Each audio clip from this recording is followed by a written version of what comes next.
पश्चिम बंगालमध्ये सुवेंदू अधिकारी यांच्या पीएची हत्या, मध्यग्राममध्ये कारमधून घरी परतताना चंद्रनाथ रथ यांच्यावरती गोळ्या झाडल्या.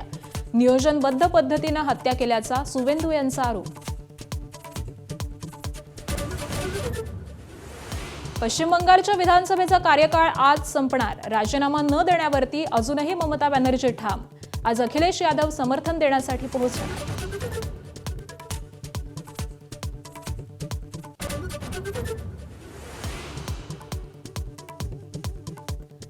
तामिळनाडूमध्ये सत्तेची जुळवाजुळव बाकी असतानाच टीव्हीकेची आज शपथविधीची तयारी. राज्यपालांना भेटून विजय यांचा सत्ता स्थापनेचा दावा. काँग्रेसचा पाठिंबा अण्णा द्रमुककडे लक्ष. केरळमध्ये सरकार बनवण्याच्या हालचाली वाढल्या. आज सकाळी 10:30 वाजता विधिमंडळाची बैठक. मुख्यमंत्रीपदाच्या शर्यतीत रमेश चेन्निथलांचं नाव आघाडीवर.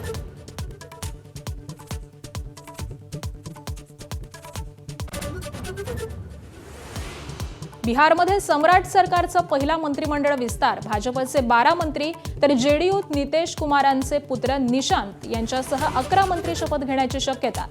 पंतप्रधान मोदींचा रोड शो होणार.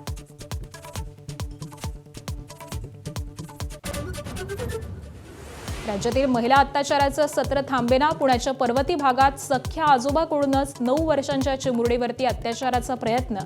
पॉक्सो अंतर्गत गुन्हा दाखल. तर नसरापूरच्या नराधमाला घटनास्थळी नेत तपास.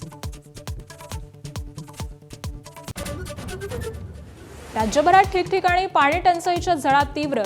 ठाण्यात टँकरनं पाणी पुरवठा. तर यंदा अल निनोची टांगती तलवार. प्रतिकूल परिस्थितीमध्ये उत्पन्नासाठी शेतकऱ्यांना कृषी विभागाकडून प्रशिक्षण.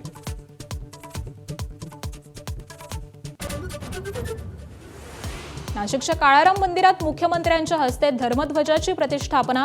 तर गोदेकाठी महाआरती. माजी राष्ट्रपती रामनाथ कोविंद यांची विशेष उपस्थिती.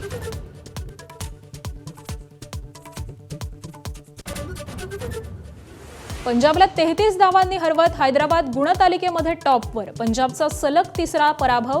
236चं आव्हान गाठताना कोनोलीचं शतक, पण विजयाची हुलकावणी.